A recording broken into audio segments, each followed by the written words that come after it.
stability and a place that shows love. You just wanna have a good life, good life. Come to New West Side, a great place to grow, a great place to know for you and your family. New West Side, neighborhood of neighborhoods, where leaders love their people, so come to New West Side. Please follow, like, and subscribe.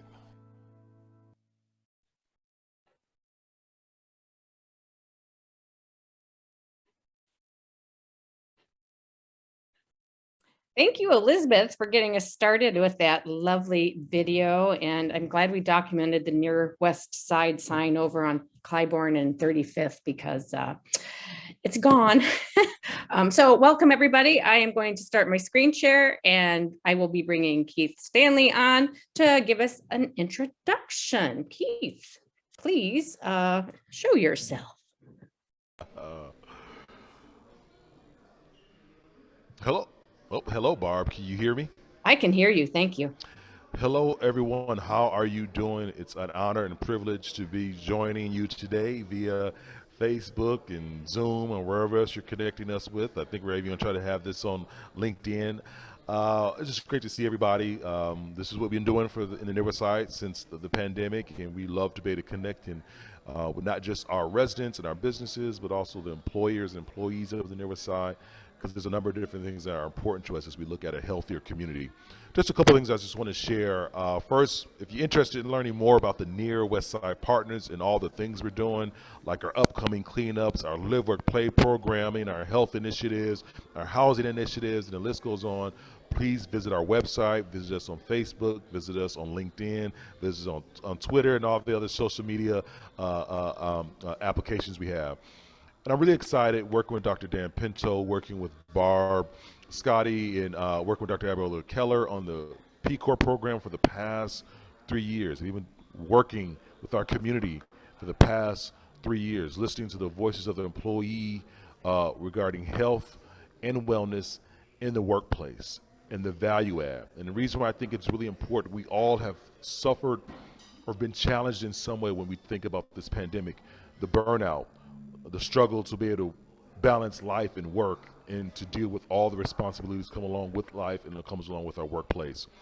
So we're really excited about that. And Near West Side, large population we've had before the pandemic. We looked around about 20,000 employees. We think that number's probably decreased between 35% after the pandemic. So we still have quite a number of employees in Near West Side. We want to make sure those people are living the best life that they can live. And so with that said, I'm really excited to be able to work with our team members, Marquette University, once again, Dr. Dan Pinto, Barb Scotty, and it's the Barb Kelly. And it's the work that you guys doing. Barb, with that said, anything else before I turn it back over to you to get this program started? No, we appreciate your time and introduction and always support. Near West Side Partners made this project in part along with Dan Pinto and Dr. Abigail Keller. So it's been a great partnership. Barb, I do want to say this. Those who may be joining us, we're asking if you can share the news, share this video right now. Let people know that we're on. We want to talk about the employee wellness and how important it is. So grab you a bite to eat. I'm actually at Daddy's Soul Food right now. Don't shame me, anybody. I'm at Daddy's Soul Food right now. So grab you a plate of your lunch that you're going to eat and just sit back and listen to this presentation. With that said, I'm going to let everyone go, and so you don't have to see my face anymore, and turn it back over to Barb. Thank you, Barb. Thanks. You, Dan, Dr. Dan Pinto, and let's get to this presentation. Okay, I will go back to my screen share because we wanted to see Keith in full view. So this is a symposium about personal well-being in the workplace. The PCORE team did create the platform or ideas behind this symposium, and this is what we're going to bring you. I will let you know our next speaker is Michelle Needfelt, and she is going to talk to us about hope in the workplace. And CFI is an organization here in the Near West Side, and their philosophy is that hope creates change in their organization and also for their clients. So it's a neat Discovery will give you resources at the end so you can learn more about HOPE and some of the programming and services that are available. And of course, certainly many thanks to CFI and Michelle for doing this. I will bring us to our next slide and we will play.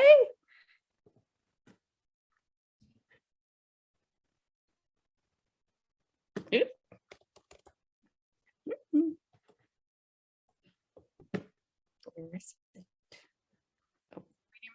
And I am a licensed clinical social worker at the Crisis Resource Center, which is part of CFI's continuum of services.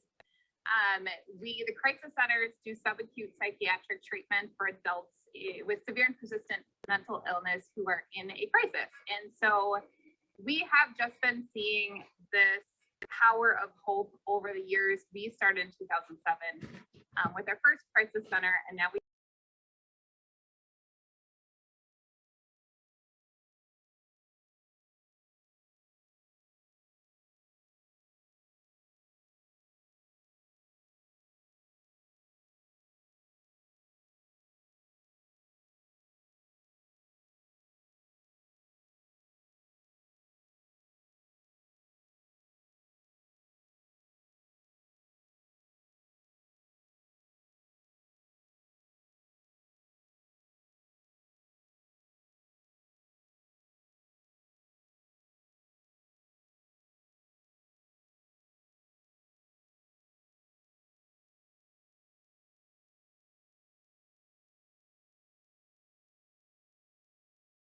so without further ado, You can take the screen now.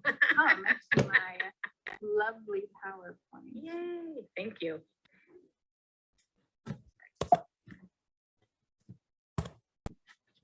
So I want to start by talking about this burnout, because it's something that we're talking in this or in PCORE about wellness and employee wellness. And we are hearing in the news about burnout. It's something that in the social services like myself, we've been talking about for years. But I wanted to reference a study that was done by the American Psychological Association in 2021. So they surveyed 1,500 adult workers, and they found that 79% had experienced work-related stress in the month before the survey. Nearly 3 in 5 employees reported negative impacts of work-related stress, including lack of interest, motivation or energy, and lack of effort at work. Meanwhile, 36% reported cognitive weariness, 32% reported emotional exhaustion, and an astounding 44% reported physical fatigue, which was a 38% increase since 2019. I find those statistics very disheartening as a manager and as part of an organization. The fact that this is so prevalent in our society right now, and we've seen this, whatever they call it, the great resignation, or I think that's what they're calling it, all these people that just, I don't know what they're doing right now, but there seems to be job openings everywhere. And then, so people are short staffed and, they're still feeling the weariness of COVID. To me, COVID is something that really infiltrated every aspect of our lives. And many times there's this work-life balance. So you have things that are going on at home, and then you go to work and you're like, I don't have to really think about that there. Or there's something going on at work and you can go home and you can kind of separate from the two. But COVID is something that has influenced every aspect of our society. And I think that's part of the reason why we're seeing these statistics, is because you're feeling it at home, you come to work, you're still feeling it there. You go back home, it's kind of the same thing over and over again. So the reason we're talking about hope is because hope is a protective factor. There's been studies done that have shown that hope can actually help with secondary trauma that practitioners experience when they're dealing with people that have experienced sexual assault, and that it can help against burnout. So the higher the hope, the lower the burnout. So it is important for us as employees, as managers, as people in the workforce to understand hope and how that can help us in our workplaces. So Barb asked me to do like an elevator version of hope. So this is going to be just kind of a, quick overview, and then I'll give some more resources at the end if it's something that you're interested in learning more about. So what is hope? Hope is a word that we use all the time, and I'm going to try really hard to not say it 5 million times during this 15 minutes. Hope is the belief that the future will be better today and that you have the power to make it so. And so hope is different than a wish. A wish is saying, you know, some people say hope, oh, I hope it's nice weather today. Well, that wouldn't be the correct use of hope because you wish it would be nice weather. You have no control over the weather. Now, if you say, I hope I have a cookie later today, that is something that you have the power to make it so. You can bake the cookie, you can buy the cookie, you can ask someone for the cookie. You have an ability to make that happen. Goal setting is really the cornerstone of hope. So we talk about in the trainings that we've gone through with hope, pathways, which are the routes towards the goal. So how are you going to get towards that goal? What are the steps along the way? What are the different routes to get there? And then what are the potential barriers that can come into place that could derail you from one of those routes, and how would you get around that? And then willpower, which is your ability to sustain motivation. Now, every person has a limited amount of willpower every day. And so, you know, sometimes we talk to people about hope, we talk to our clients about hope here at the Crisis Center, and they just don't have it in them that day. So we have to work, how do we build up your willpower? How do we help you to grow in that area so that you feel like you can achieve these goals? So this is a big overview slide. We're going to talk about just a couple of the different tenets of hope. So I'm skipping partway down. So we talked a little bit about how hope is not wishful thinking. And so it's not just, I hope this will happen. I hope that I have a better day at work today. I hope that I get my work done. I hope that, actually, those are all good things of hope because we have some control over that. I hope that my boss is really nice to me today. Well, you kind of wish that because your boss might not be nice. They may not be having a good day. And hope is a cognition, it's not emotion. So it's something that we think. You don't necessarily feel hope, even though we'll say, hey, I'm feeling hopeful about this. You're actually thinking hopeful about it. So you're thinking that something's going to change for the better and that you have some ability to make it so. We talk about imagination being an instrument of hope. So there's lots of stories about professional athletes who, before the big race, if they're, you know, a track and field person, before the big race, they sit down and they visualize how it's going to be to run that race. They're going to visualize themselves doing, say, the baton handoff. They're going to visualize crossing the finish line. They're going to see themselves achieving that goal. And they found that that has really good success in people because they're already thinking through these things. And when we talked about in the last slide just about the different pathways to achieve goals, sometimes imagining yourself doing it and imagining those pathways is starting to build those neural bridges in our brain that are going to then help propel us forward in that goal.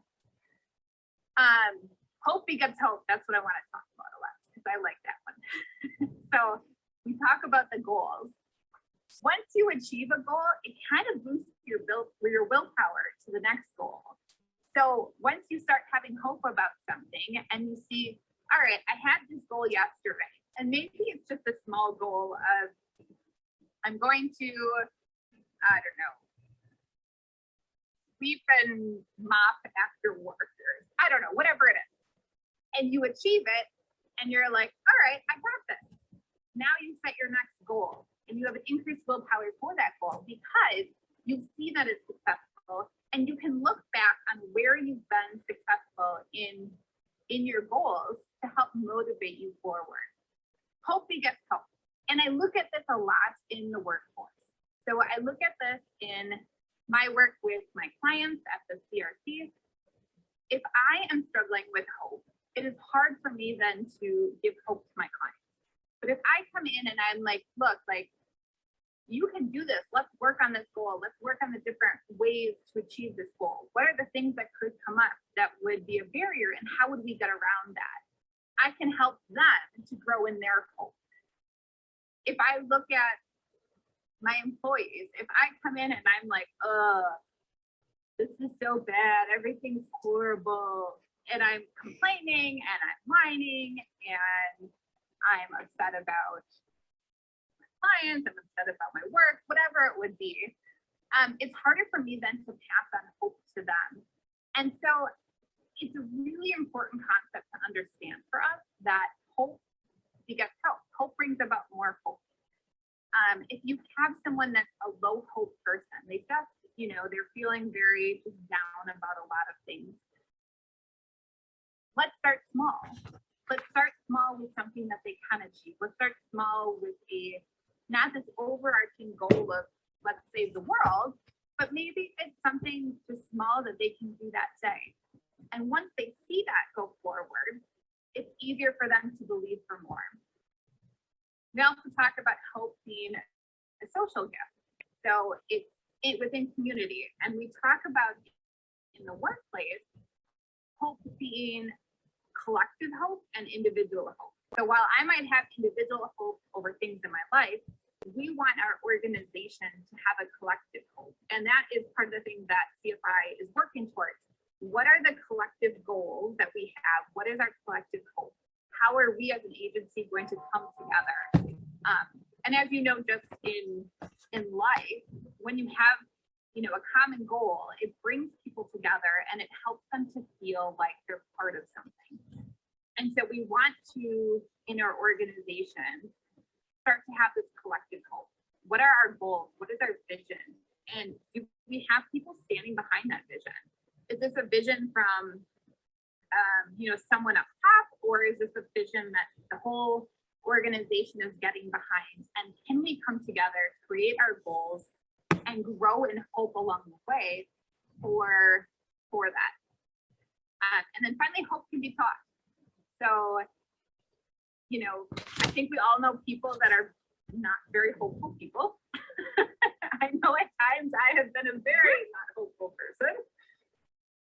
But we can grow in this area, and that alone can give us hope that you're not stuck where you are, even if you think like, yeah, this sounds great, but I'm just not that kind of a person.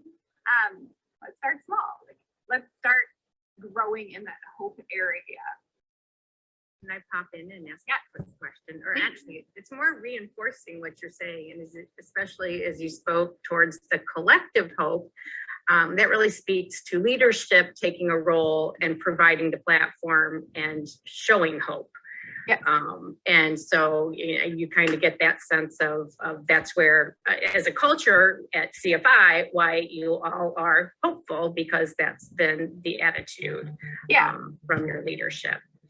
It comes down the line. Yeah. And I think, we've seen that through, I've worked many jobs in my life, and just even personally, like if you're around people that are just, they don't feel great about it, how are you going to? Mm-hmm. Mm-hmm. And if you have, the president of your company is saying something and you're going like, it trickles down. Everything kind of trickles down. And so, we want to be an organization. We want to be people that are growing in hope and that are able to then pass it on to other people. Cool. Thank you. Yeah. So any other things that popped up are, well, I think as you're just talking about hope as a cognition and not an emotion, it's really what I need to say is I am hopeful, because that is the actual action of it, right? Yeah. Instead of I wish it were that type of thing. So, or I'm hopeful it'll be a nice day. Yeah. But I am hopeful that I can do something here. So, and attitude has a lot to do with it. Mm-hmm. It's funny because even in our shift changes in the morning, sometimes we jokingly will say, well, I hope so-and-so client does this today. And then someone will be like, that's a wish. That's not a hope. And then we kind of giggle. But, sometimes the verbiage around these things, like it's so heavy in our society to mean one thing. And then you start to use it differently. And people are like, wait a second, thought that hope was this.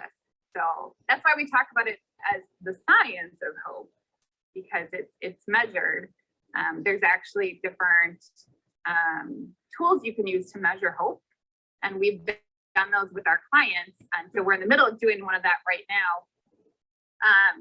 We did a hope survey with our clients at CFI, and then we are going to resurvey them in 3 months after we introduce this curriculum to them and see how their hope changes. So we're in the middle of doing that right now, which is pretty exciting. Very. So if you find the science of hope info interesting and you're like, I want some more information on this, CFI partnered with the University of Oklahoma Hope Research Center. And Dr. Chan Hellman is the founder of that, and he was the one that did a lot of our training with us. He has a neat TED Talk, which is going more in depth and speaking much better than I just did about the science and power of hope, that you can find on YouTube. If you just look up the science and power of hope, it'll come up. It's a short TED Talk. He also wrote a book with Casey Gwynn called Hope Rising, How the Science of Hope Can Change Your Life, which is also just further information. So if you found this interesting and you want to know more, those are some great places to reach out. Thank you. Can you share, what I find very fascinating is not only are you it's so ubiquitous within CFI and teaching even the smallest steps to your clients, that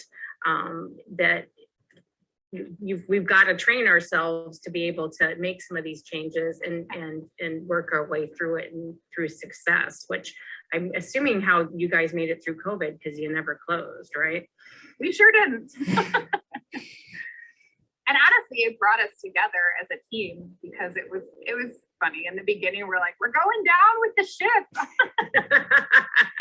If you didn't know, I mean, in January, or it was March 16th. I remember the day very clearly when we were like, okay, this is here and we have to do something about it. And, we were under this impression, like, all the staff can get COVID, all the clients are going to get COVID, we're all going to die, and, the team really came. I was so impressed. They were like, all right, we're in this. And I really thought we were going to have all the people being like, I'm not comfortable coming in and I'm not going to do this. And our team just rallied around it. And really, I feel like has come out as a stronger team than before. Wow, that's impressive. That's really neat. And then can you just share how the concept got started at CFI of utilizing hope as a tool for well-being, not only for your employees, but for your employees at work and then beyond? Yeah, so we did a training of our staff of trauma-informed care that we had go throughout the whole agency. And the next step was to train people in hope. And so we wanted to have this collaboration of trauma-informed care and hope to help influence how our staff deal with each other and with the clients that we serve in a variety of programs. We have pediatric skilled nursing, we have the crisis centers, we have case management, we have brain health, we have all these different programs that really these things come into play with. And we wanted, there's staff like myself who have lots of education in these things. And then we have people that this is new. And so you want to create a dialogue and a common language among staff. So it doesn't matter where you came from. It doesn't matter what your education is. It doesn't matter what experiences you have. We're going to form this as the basis of trauma-informed care and hope so that we're all on the same page regarding that and how we interact with people and each other. Yeah, that's amazing. I can't really say much more than it really does provide that hope in just general, and listening to you talk, that there's an opportunity for organizations to be able to create a positive culture, especially during these times of total chaos. Mental health has bubbled to the top for our employees because of this pandemic. Yeah. So not necessarily the best way to have it surface. However, what we're trying to impart in you guys are leading the way here in the near West Side is providing hope and just a team effort as to what can be done in the workplace to keep people happy and understand how to care for themselves. Yeah. And we can't care for each other if we can't care for ourselves. And so, you know, part of this is how do we increase hope in our own lives so that we can impart it to others. That's cool. Well, I don't want to end this conversation. So we'll have to get together again soon. Maybe we'll meet in between at the Ambassador. There's my plug for the Ambassador for the day. So Michelle, thank you so much. This is one of my favorite parts of my job is meeting new people, learning new things, and especially providing some good information to share with people and be able to improve our community at every level. So I do appreciate your time. Yeah, thanks for the opportunity. So you have a wonderful afternoon and we will check in with you later. Many thanks to Michelle for that wonderful interview and really very inspiring. So we are going to move on to a panel discussion, and this is going to be a little bit different in that, come on, computer, that we pre-recorded. I just logged myself out. Our interviews, as everyone knows, life is short and quick, so we have moved on to, I chatted with our next three speakers, and I will go back to my share screen, and we will go there, and we'll move on to our next slide. Next. Okay, come on, slide. There we go. Oh. Escape. Okay. Everyone in Milwaukee. Okay, I'll bring it up this way. So our panel members are Natalie Strom from Quorum Architects, Heidi Chada from Centers for Independence, and Lynn Malentine from Marquette. And I'll bring the next slide up. And as you can see, I spoke with each of the leaders here. And the first question I asked was, how does your organization track personal well-being of its employees? We'll get started with Natalie. Barb Scotty, and I am going to be speaking with Natalie Strom from Quorum Architects. She's part of our panel that will be talking about well-being in the workplace. Natalie, thanks for joining us. Can you share a little bit of information about yourself? Sure, thanks for having me. I am a principal at Quorum Architects, been there for over 20 years, and we are an architectural firm that's located in the near West Side. So we have been involved in the community, not only in events, but helping business owners as well for their architectural needs. So. Yay, and they do a substantial amount of work within the near West Side and for the near West Side to help improve the near West Side. So many thanks to Quorum, a great supporter here in our neighborhood. So we're gonna start off with this question. How does your organization assess or track the personal well-being of your employees? Sure.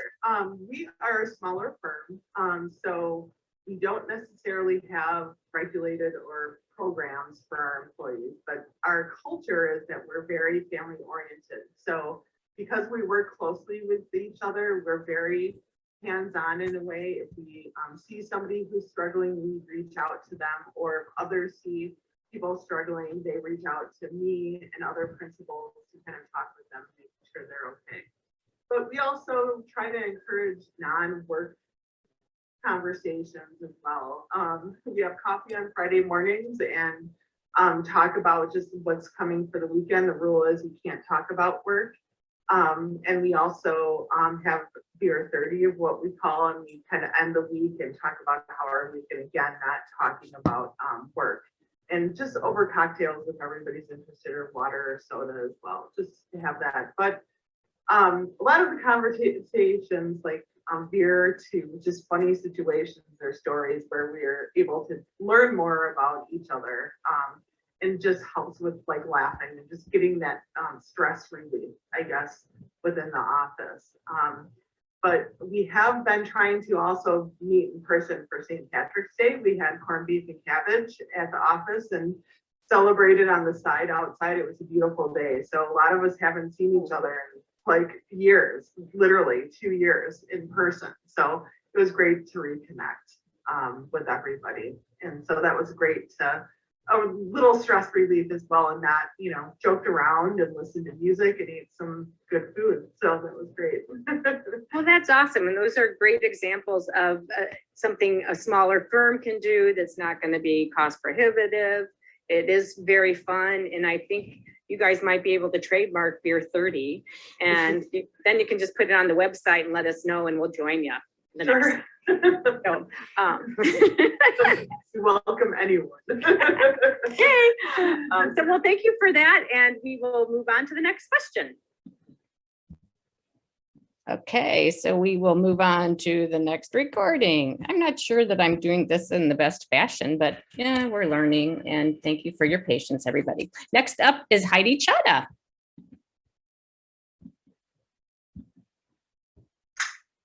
Heidi Chada, thank you for joining us and being part of this panel. You are a leader at CFI. Tell us a little bit about yourself. Well, I am so happy to be here today. Like you stated, I work at Centers for Independence right here in Milwaukee. I have one of the best jobs in the world because I get to focus all of my time on advancing the total health of our community. So a little bit of background, I am a master's level registered dietitian. So health is, of course, very important to me. And I've worked here for about 14 years. And it's been an amazing journey with Centers for Independence. And the one thing that I love the most about my job is that everything that we do here is focusing on advancing the total health of our employees and the people that we serve in our community. So it really is a great mix of things to do to make a difference and really leverage all the skills that I've learned over, oh my gosh, 25 years, 30 years in this field. So yes, well, and the organization itself is phenomenal and a huge asset to our community. So thank you very much. Well, as part of this panel, we're talking about personal wellness, and actually CFI is one of the catalysts for us bringing this idea forward. Again, thank you. So could you please share with us how your organization assesses or tracks personal well-being of your employees? I would love to talk about that. So as I talked about just moments ago, our whole mission is advancing the total health of our community to create a healthy and hopeful community overall, so we can all be our fullest person and live our fullest life. So we take this very seriously, and we take a multi-pronged approach. So I understand that total health isn't a concept that is common these days. So your health is about more than just going to your primary care physician or eating healthy. It's all the things that make a healthy, hopeful, enjoyable life, right? So of course we have many approaches. One you'll learn about today, which is really focusing on the science of hope and growing hope with our employees. And we're really committed to providing a lot of educational experiences and chances to practice that. On top of that, we assess our experience with trauma. So many of the services we provide are to individuals that have experienced multiple levels of trauma throughout their lives.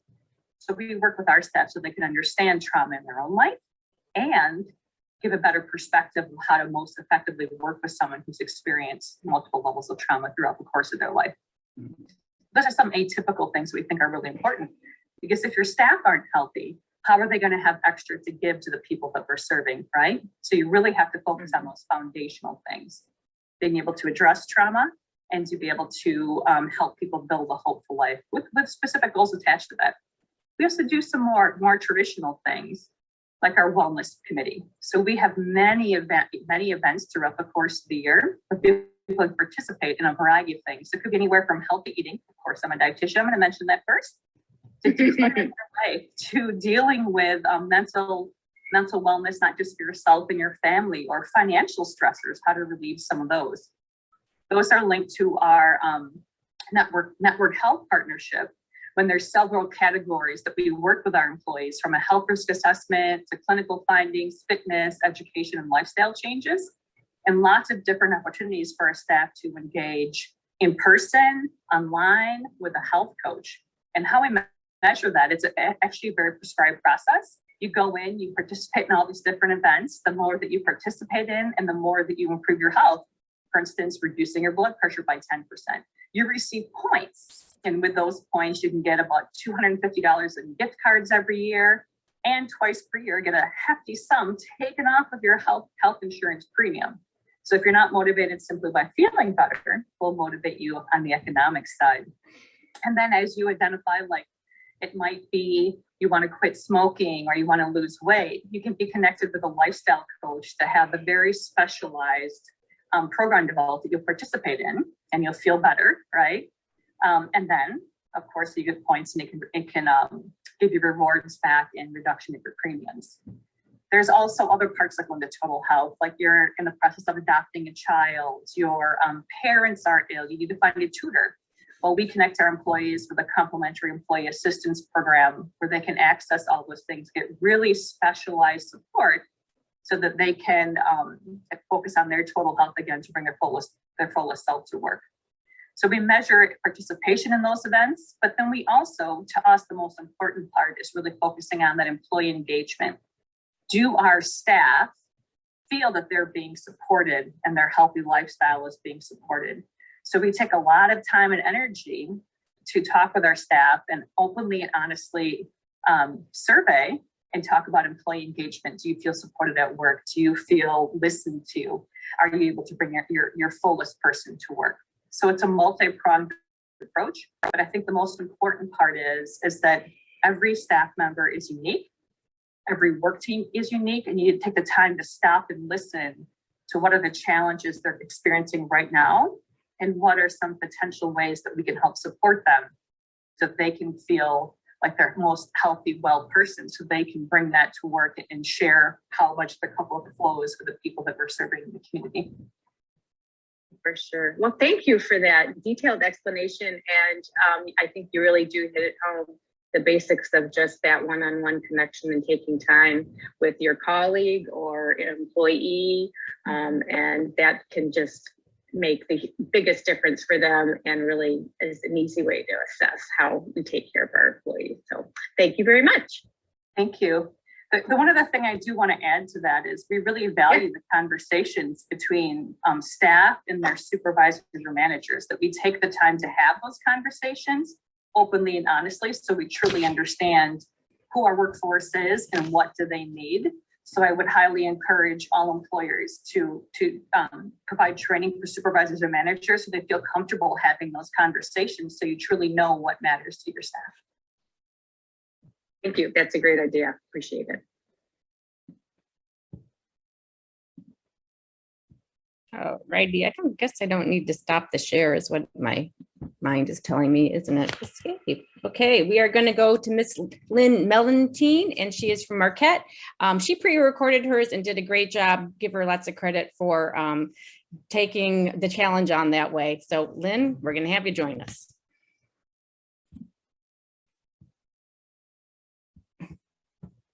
Oh, yes, we will. Hi, my name is Lynn Mellentine. I'm the Assistant Vice President for Human Resources at Marquette University.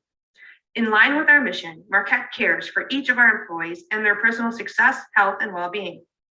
Our My Wellness program engages employees in total well-being and rewards employees for evaluating and making simple, sustainable changes in the areas of physical, financial, emotional, and spiritual wellness. We provide an online and mobile application to help employees track activities. The application allows Marquette to gather engagement metrics and, most importantly, provide employees resources in all areas of wellness. For example, employees can work with a health coach, participate in a financial or spiritual wellness experience, log annual preventive care provider visits, view on-demand videos and webinars on a variety of topics, take in a personal health assessment, and take part in a daily or quarterly wellness challenge. Additionally, employees and their spouse who are enrolled in one of Marquette's medical plans have the opportunity to earn flexible spending account or health saving account dollars and raffle prizes.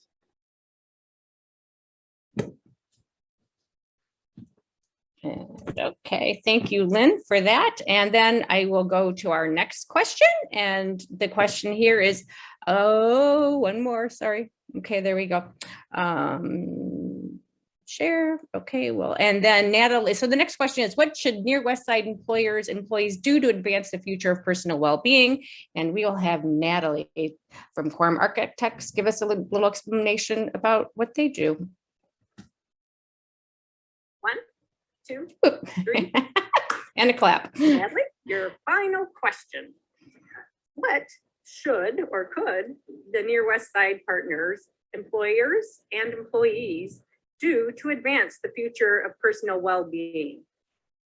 I feel like during this whole pandemic, the health and mental health and wellness has been prominent, right? You know, it's been an issue that we've been seeing over the past 2 years. So I think that being part of PCORE has actually helped me realize and see other resources that are out there, not only from like bigger businesses, like what Harley's doing, Aurora is doing. I know that that's already a health organization, but even small businesses in regards to mental health and wellness and what can be done. So receiving those resources from a diverse group of organizations has really helped us in understanding what we can do as a smaller firm. So to continue that in some way of having that as an offer, like in a hub or online, or just the resources for the businesses and the employees and employers of the Near West Side would be great.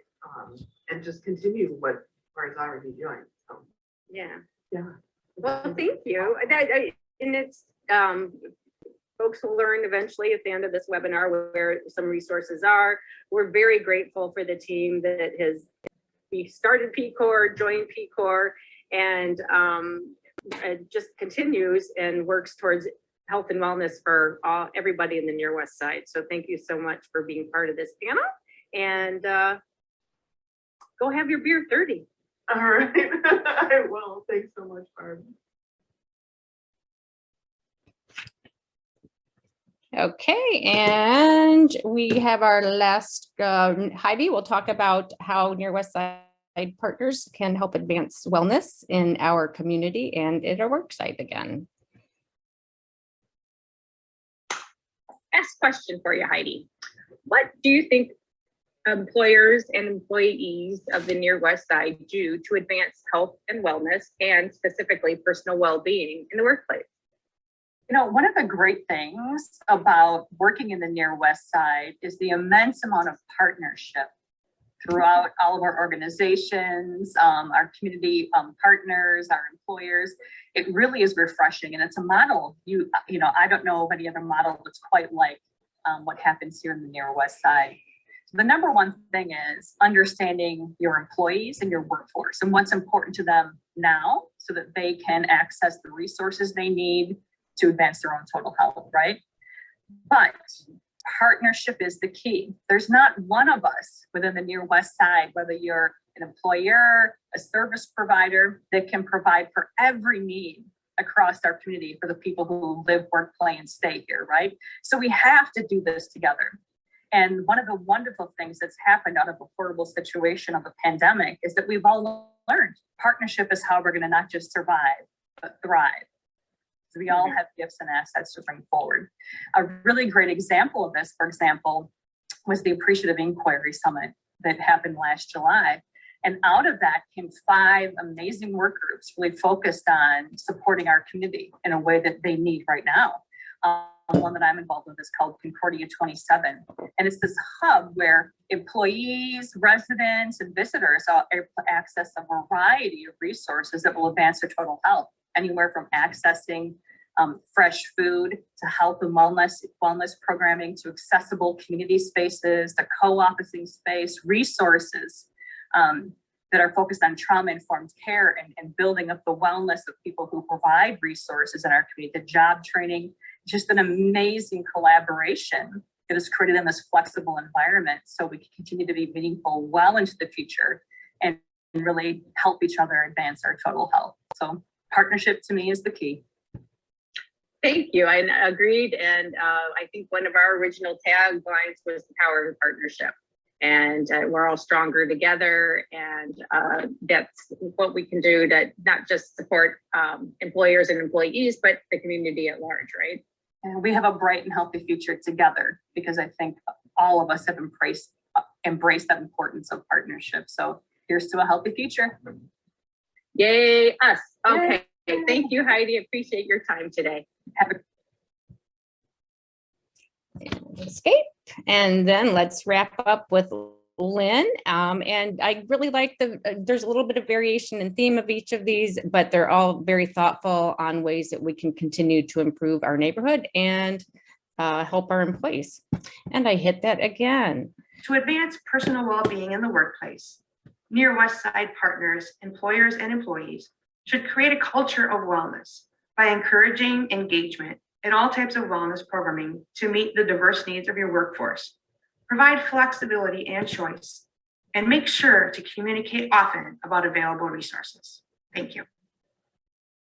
Thanks, Lynn. That was awesome. And we will go to our next slide. And let me give you some wrap-ups.